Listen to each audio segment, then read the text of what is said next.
Hey guys, what's up? I'm Jack and I am yet another Let's Player here on YouTube. And I thought it was time to venture into the realms of one of my favourite cartoon characters from back when I was a kid. This is Scooby Dooby Doo, Night of 100 Frights, released in 2002 for the PlayStation 2, Xbox and Gamecube, developed by Heavy Iron Studios, the same company that created those Incredibles games, and SpongeBob SquarePants Battle for Bikini Bottom, before that remake came out just recently. So let's make sure all the sound is right, that the screen is good, and let's get started. The Mystery Machine. It's actually a level. The entire van is a level, don't you know? You smell that salty sea air, Scoob? You know what that means, buddy. Yeah. Seafood! Fried clams! Runa fish! Cracked crabs! Runa salad! Jumbo shrimp! Runa sushi! All right, you two. Don't forget the real reason we're here. Lobster bisque! No, silly. We're here to solve a mystery. Aww. My friend Holly says there's strange goings-on up here at her family home, Mystic Manor. Oh? And she could really use our help. Look, there she is now. Hey, Holly. Hey, Daphne. I'm so glad you could make it. And you must be Freddy, Velma, Shaggy, and Scooby-Doo. Wow, the whole gang. I've heard so much about you. Daphne's kept me up to date on all of your cases, so I figured my mystery would be right up your alley. Really? And what mystery is that? It's my uncle, the famous inventor, Professor Alexander Graham. He was just about to unveil some new top-secret invention when he disappeared without a trace. No one saw him leave Mystic Manor, and no one will help me search the premises.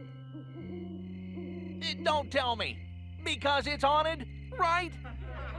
Yeah, Shaggy. How'd you know? Because it's always haunted. Jeepers. Don't worry, Holly. We'll help you look around. You said it, Daphne. We're not afraid. Right, gang? Wrong. Well, like me and Scoob have seen this show before. You guys can go poking around scaring up some spooksters, but we're staying right here in the old Mystery Machine. Only ghost-free environments for us. Rip roastery is the way to be. Okay, you scaredy cats. Stay here if you want. Come on, guys. See you later. You know, Scoob, I could really go for a ruby snack. You read my mind, pal. Or maybe my stomach. Well, what do you know? Scooby snacks. Hey there, Scoob. Wait up. Leave some for me. Something smells fishy here. Not fishy, pal. Scooby snacky. Raggy, wait! Gee, Scoob, it's not like they got your name all over them. Yeah, well, actually, they do. Scooby-Doo! Raggy? I'm all alone. Oh. Well, maybe they were just tuna-flavoured Scooby snacks. You never know. Alright, welcome to Mystic Manor, or as the loading screen before the cutscene told us, this part is known as the Mystery Machine. Part 1, in fact, though we can't actually go inside the Mystery Machine. It just means it's the entryway. Okay, so this is Scooby-Doo Night of 100 Frights. It's a sort of 3D Metroidvania, I guess you could say. I think. You have these little clues here that will give you hints about... well, just about everything, really. They are absolutely everywhere, all over this game, as are Scooby Snacks. You might see in front of the mansion there's this spinning grey thing just there. Well, that's a snack gate. In order to gain access to levels, you need to collect a certain number of Scooby Snacks. Different levels have a different amount. You see, there's a lot of levels here. So, yeah, for the hedge maze, On Edge and the Hedge. They're mostly rhyming names, kind of akin to the names of episodes that you'd see in the actual Scooby-Doo Where Are You show. And maybe some of the others, I'm not sure. Probably, at least up to the Scooby-Doo show, I would say.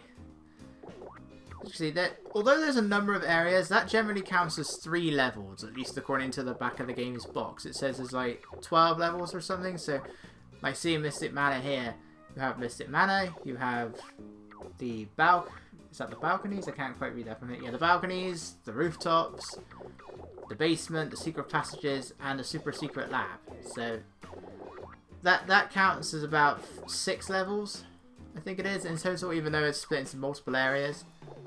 And it totally gives it away right there. Mastermind unmasked. I wonder who our villain of this game is. Well, actually, we've already been told that. What am I talking about? But we know where we're going last. So you have 3 main areas. You have Mystic Manor, you have the hedge maze, and you have the coast. I call it the hedge maze. I don't really have any actual name for it because it's like 3 very different areas. Now this one can simply be summed up as the coast. That's fine. Mystic Manor, that's fine. But it's like there's a hedge maze, then you're at the coast again, and then you're in a graveyard. So I don't really know how to describe it. All I know is that Mystic Manor is an absolutely gargantuan place. Hello, Scooby. I will give you some tips on some of the things you will find around Mystic Manor. Make tracks, Scooby-Doo. You can run faster. Whatever he's talking about. So this is the Groundskeeper. You'll see him all over the place in the early levels. He then...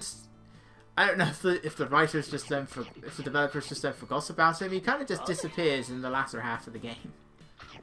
So like when you'll see him all over the place in the early sections of Mystic Manor, in the on the coast and like in the hedge maze, but then he does start to disappear after a while. And he's mainly there to give you hints, kind of like the clues. So I don't know why we don't just have the clues. And that's really all he does. He's voiced by Don Knutts. I believe is a comedy actor that I have never seen in anything. And this was his only appearance in a video game. So the playground is pretty much just your big tutorial area. So it introduces you to the swinging mechanics. It introduces you to slippery floors. As the groundskeeper said, if you hold down the R1 button, you can run. Scooby controls fine enough. I find his turning circles a little bit awkward, but otherwise he controls fine enough. And every now and then the groundskeeper just comes up with a load of random stuff.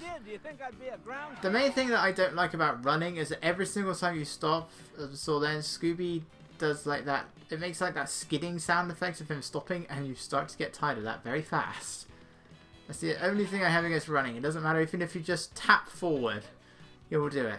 Here we have Tar in the sandpit. Tar slows you down and you cannot jump. And of course it's also there's a clue literally for finding the clues. Try and grab as many Scooby snacks as you can. Because let me tell you, it's one problem with this game is that it requires a lot of Scooby snacks to use those snack gates. And it does mean that if you don't have enough, well, you're kind of just blocked, and it's like, oh, too bad, you got to go back to another level now and grab the and get more Scooby snacks, and then come back here.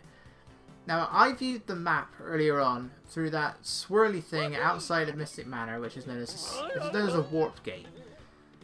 Warp gates are basically your way of teleporting between each area. You usually find a warp gate at the end of a section. I don't know why it's the end and not the beginning. I get that you can like. If I was in the first area of the hedge maze, on edge in the hedge, and it wanted me, and I wanted to get into It's a Mean Greenhouse Scooby, I will use the warp gate at the end of On Edge in the Hedge, and I can go straight into It's a Mean Greenhouse. But why can't I just go straight there? Just in the end, it doesn't really make a difference. You either have it right at the end of a section or right at the beginning of a section. Depends on what direction you're going. So it doesn't really make that much of a difference, really. There's another snack gate just here, which I couldn't make up. Yes, the warp gate. Like that. It tells you how many monster tokens there are, and it tells you how many Scooby snacks there are. The monster tokens are for this area over here, which I decided, yes, I will activate that snack gate. Even though I will not be setting foot in that room until the end of the game. So I was kind of just looking around for like those last 5 snacks. Usually if you're missing like 5 snacks, it's probably a box of Scooby snacks you're missing rather than like individual ones. This time it wasn't. There was just a bunch of Scooby snacks right here. And there we go. I think if you collect all of the Scooby snacks in a level, you will unlock concept art for the monster gallery, which is the section over at the far side. Or did I not activate the gate? Whatever I did. I think I activated it later on. For whatever reason, even though we're not going in there until the end of the game. It's a key! Hello? Hello? Anyone out there? Holly, is that you? Help in here? Oh no, I need a key. By the way, she's not going to shut up until you collect that key. So get that key as fast as you can. Ah! Who keeps a bat in their wardrobe? I know Batman likes to dress up as a bat, but that's a bit much, isn't it? Whoa. Raleigh? Scooby-Doo! I'm so glad you found me. Ugh, it was just awful. As soon as we got inside the mansion, the Mastermind appeared. He told us that he is behind my uncle's disappearance. Then he pulled on a lever, these trap doors opened up, and we were all whisked away. I've been stuck behind this locked door ever since. Here, take this map. It'll help you get around a little easier. So amidst all the ghouls and ghosts and dark environments and the Mastermind, nothing will ever be as scary in this game as Holly's face while she is explaining all of that. Ah, those early PS2 licensed cutscenes.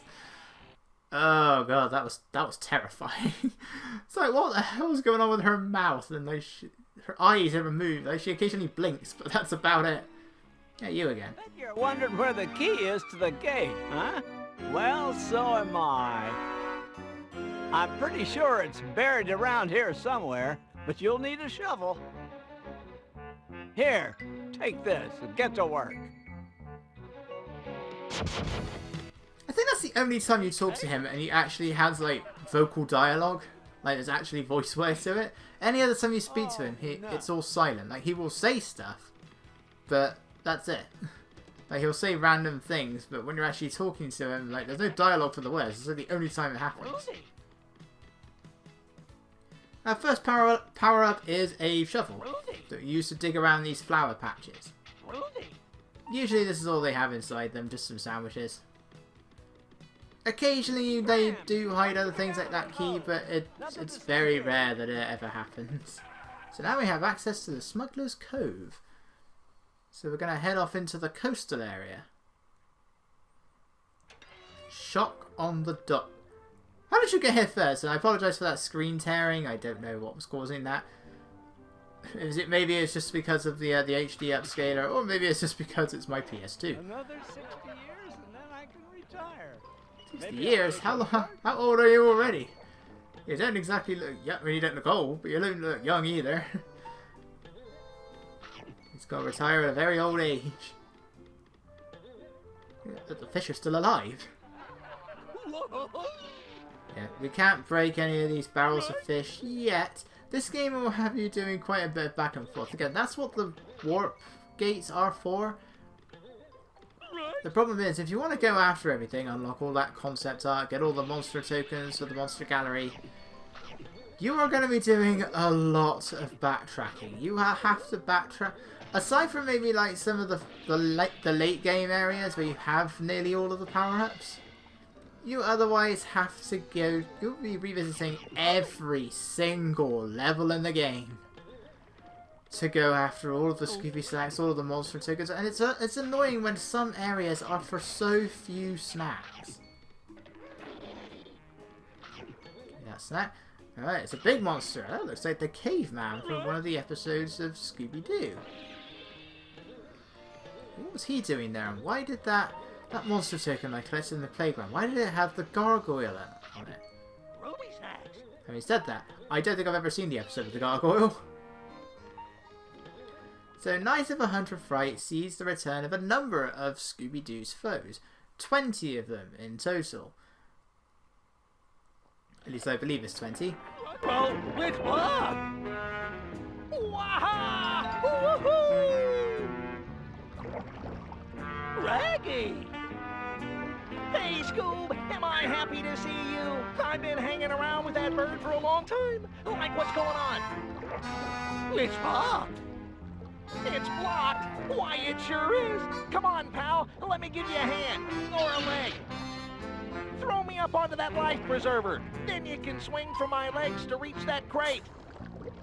Okay, Raggy.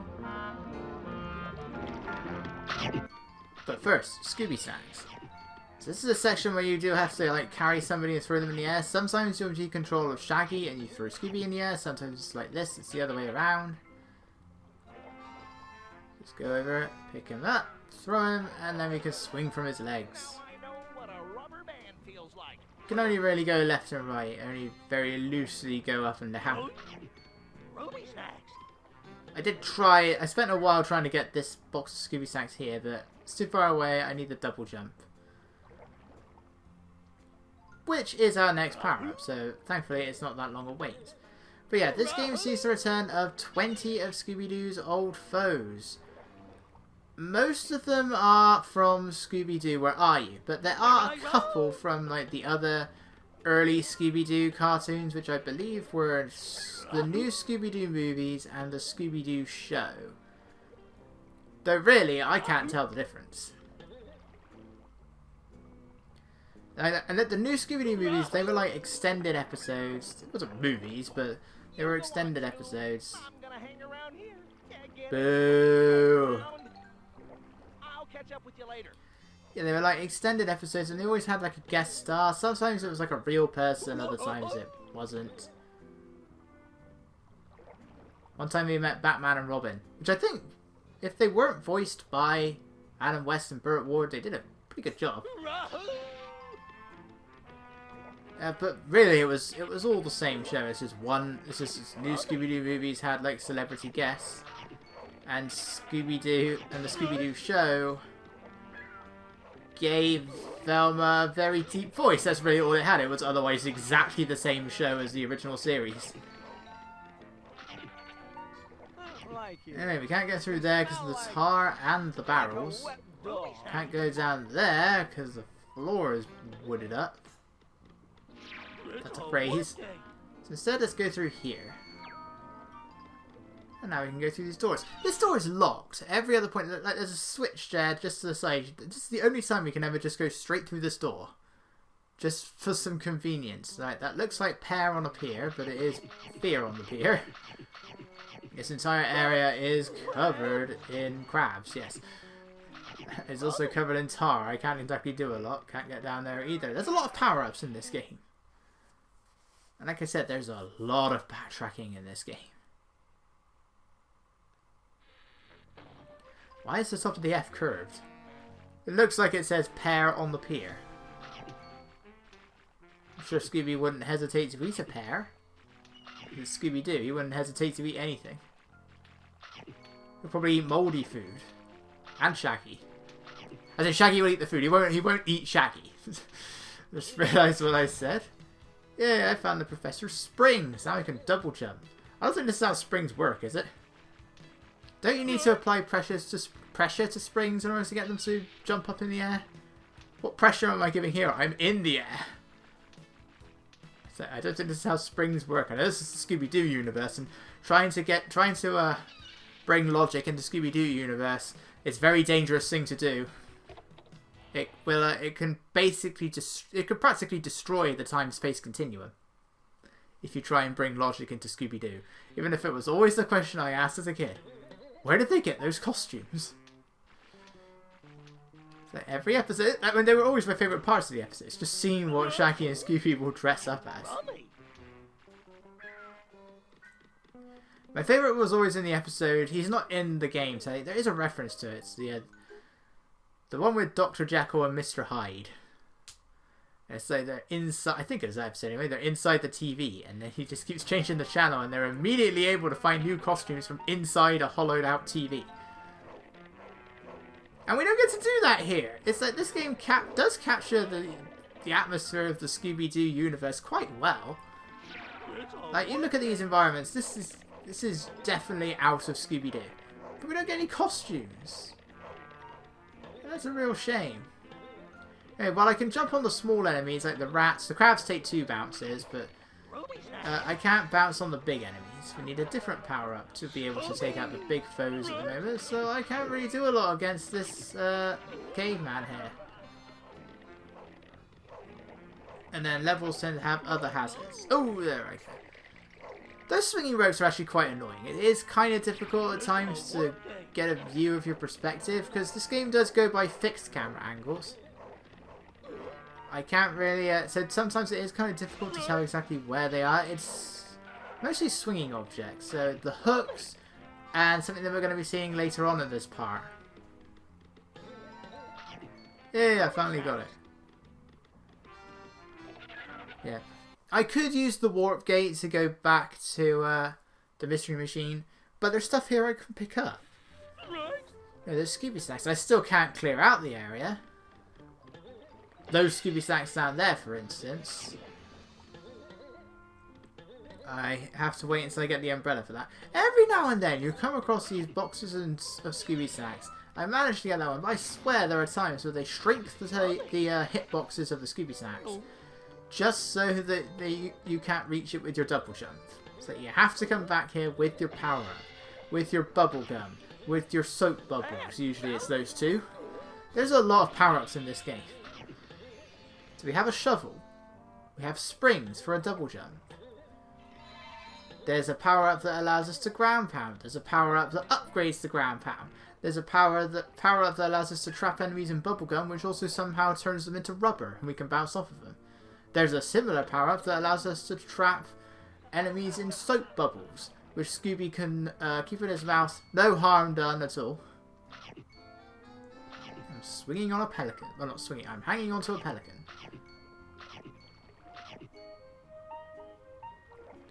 There's probably more Scooby Snacks that I'm missing, but never mind. I haven't decided yet whether or not I want to go back, whether or not I want to go after everything. Because we're just revisiting the same areas over and over again for a few snacks. And at the same time, I feel I need to collect the monster tokens for the sake of the monster gallery. It's just, do I do it on screen or off screen? So you might be wondering how I got over here so quickly. Well, never mind. I'm strange. Yeah, I do actually. How do you get to these places faster than I do? I mean, I was having trouble with those hooks, so maybe he was able to get there faster. He just went past... The screen faded to black, so we never got to see him running. I don't know. The guy can teleport. Got all these windows just opening and closing. Here I go.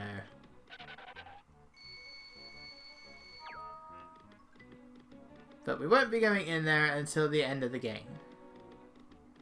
It's just where you can view the monster tokens and where you can view the concept art, and you can rewatch the cutscenes. Right, but by getting the double jump, we're able to get that key up there, that key that is capable of defying gravity. And then normally Scooby-Doo comes up with an explanation for all these things, not that one. Ah! Spiders! Big spiders. Can't get through there until much later on. Welcome to On Edge in the Hedge. The first area of the hedge maze. This is where things start to get a little bit more dangerous, I would say. There's like a sound effect coming from those floating tables. So the monsters will get an explanation as to why they're all here, but stuff like the floating tables, that's just the spooky goings on like that. That's unrelated. That actually is like magic, and they are haunted and everything. There's a zombie! And we saw the witch just up there as well, so... Got the zombie and the witch from Which Witch is Which. The werewolf, I'm not sure what he is, because if you go to the monster gallery, it does tell you the name of the episode, but there have been like 2 types of werewolves, at least. I think one is from Where Are You? One is from the Scooby-Doo show. I think that one is based off the design from the Scooby-Doo show, But the information the monster token gives you in the monster gallery is from the one from Where Are You? No, I can't get up here. It looks like I need a plunger. That's what plunger's for? Oh, I say that. We did have the Ghost of Hyde. He used suction cups to climb up buildings. So very strong suction cups. It's a zombie! Hiding inside an urn that's smaller than he is. The zombie actually has dialogue. Even though he never actually said anything in the episode. He just made noises. Here he has dialogue. How do you keep getting to these places? He just gives you some of the inventions. But I must ask, how are some of these inventions? Like, I don't get how these are all inventions. I mean, stuff like boots that can that avoid sticking to tar. Okay, I can maybe understand that one. I don't even know what you're using to get the ground pound, but this isn't an invention. These are slippers and a lampshade. And you can just use the slippers to sneak past these urns. Sometimes they have zombies or other monsters in them. Other times it's little things like spiders. Sometimes they don't break at all. You can just ram into them once you get the helmet. And then they'll have like Scooby snacks inside them. Then you have a lampshade if you stand still. That only really works if the enemy hasn't seen you already, but the chances are the only reason you're using it is because they have seen you. You can't sneak past them when you're only using... You can't actually sneak past them because your head is exposed. They're not very bright. Later on we will get another power-up that's similar, only it's better in every way. I don't know... It takes away the slippers, so I don't know how Scooby is sneaking. But you can actually sneak past the enemies and they won't detect you. But you get it after getting the helmet upgrade, which I tend to use instead. Just ram into the enemy. It's a better gone than being in the way. Scarecrow! I have no idea where this guy's from. Which surprises me, because I thought that I had watched every episode of Scooby-Doo, Where Are You? And the Scooby-Doo show. So unless it's from the new Scooby-Doo movies, which I don't think I've seen every episode of, I can't think of where some of these are from. I don't recognise the Scarecrow. I don't recognise the gargoyle that we'll see later on. I think that's it. Can't get over there because of the tar.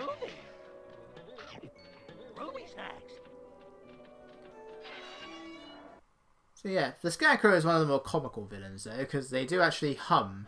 Like they're humming a tune as they're walking around. Ah, this part. I don't like this part.